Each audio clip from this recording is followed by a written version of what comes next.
tree, and here we are live on Skid Row, and with some soul. I got a real good friend of mine, actually a really talented brother. I used to sing with his mother, and this brother is multi-talented. He does comedy, he works in production, in the process of filming, videography. He's an actor, he's a writer, he's a philosopher of sorts, real spiritual brother. Just a multi-talented, multitasking young brother. So I'd like to now, without any further ado, I present to you Brother Julius McClendon with his live comedy up from Skid Row. Let's hear it for Brother Julius McClendon. Thank you. Good evening. I'm just playing. Hey, my name is Julius McClendon. I'm glad to be here. Thanks, Michelle, for having me. You know, we was before I came in here, we was talking about Michael Jackson. You know, and I know he passed. You know, I watched the funeral. We're not alone. They sang and stuff. And you know, I can't help but wonder, man. Did he really just leave like that? You know, did he die? Does he have another? I mean, you got $500 million. You got to have another body somewhere. I mean, you got a couple clones somewhere at the house. You know, I was at Target, and I saw this dude, and he was buying a sweater, but I was like, nobody buys a sweater with the little Ninja Gate mask on like that. I was like, I know somebody. That might be Michael. So I walked up to the dude, and I asked him, I said, hey, you know, just straight out, you know, I'm not kind of down, like, hey, are you Michael Jackson? He turned around and said, don't tell anybody.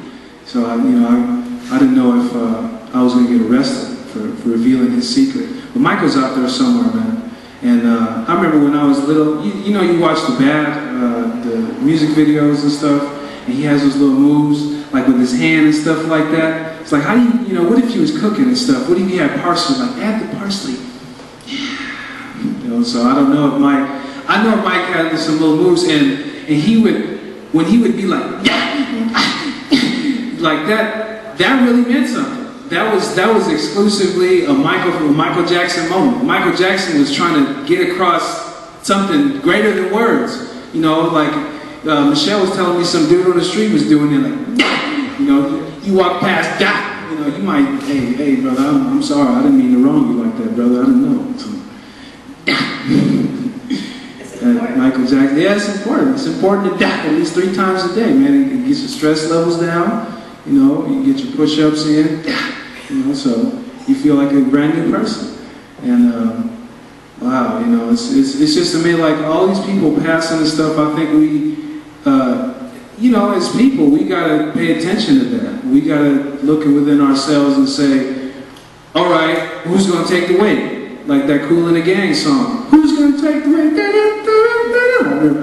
I was listening to that yesterday. I was like, you know what? He's right. Because I didn't take my trash out, I got to pay my cell phone bill, I got to take this weight. So, you know, I'm glad that they're revealing to me, you know. So we had to, you know, have you had to do renovations to your house? Like we had to replace the whole ceiling today. And I had my grandmother, knowing she can't lift nothing, is all in the way.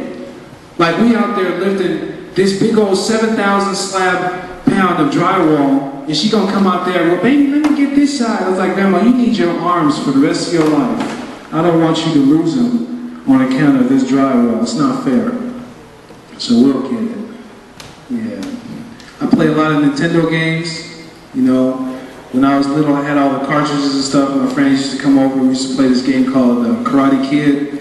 And we used to get mad because we call the game cheating because we would lose all the times. So that's when you learn to get your excuses up as a child. You're just like, you know what?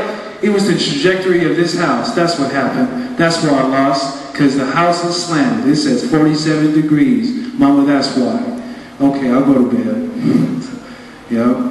So, you know, I don't know, man. I don't know. I don't know what's going to happen for the rest of 2009. I don't know what's going to happen with this budget crisis we have in California. I think it's a shame that the first thing that they lash out at is, you know, they viper up the kids, they take their stuff. You know, because I remember when I was in middle school, it was like cell block D. You know, I remember we didn't have nothing. We had books from '73. We had teachers that didn't know the books from '73. We had to just figure it out. So, today in history, who can tell me what happened in 1685? Anybody? For an A, for a B. It was bad. And we had math class, we had algebra, we had to spell algebra, that was the test. And, you know, I mean, that was real bad. But thanks for having me, and I appreciate it. And I'll pass this back to Michelle.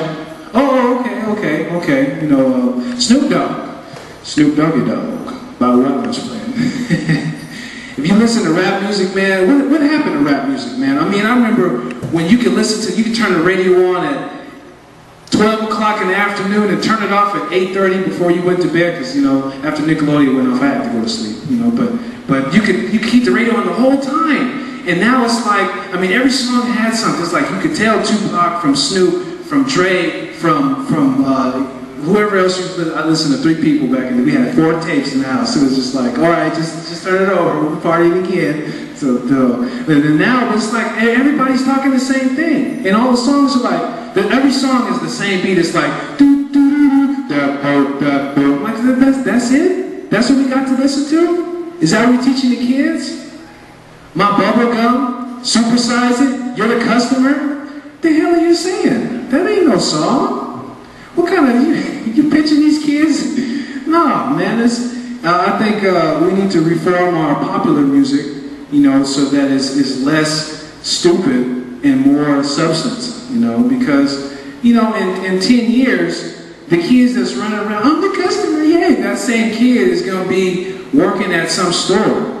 That's it, that same kid is going to be in some office building, supposedly trying to run a business. And how can you run a business when all you learned as a child was back it up, put it down, you know, you need to have some kind of substance for these kids, you know, because we're going to have a bunch of dancing at the club kids when they're supposed to be running this AIG. So I don't know how they're going to be able to do all that. Stuff like this whole venue is excellent. Like, this is great, you know, to show up and to participate like this. You know, it's an outlet. You know, I can go home and be like, hey, I mean, my first comedy in a long time, I got on stage with some notes. You never do that. You never get on stage with no notes. That's like walking in on the final exam of your college task with an encyclopedia, like,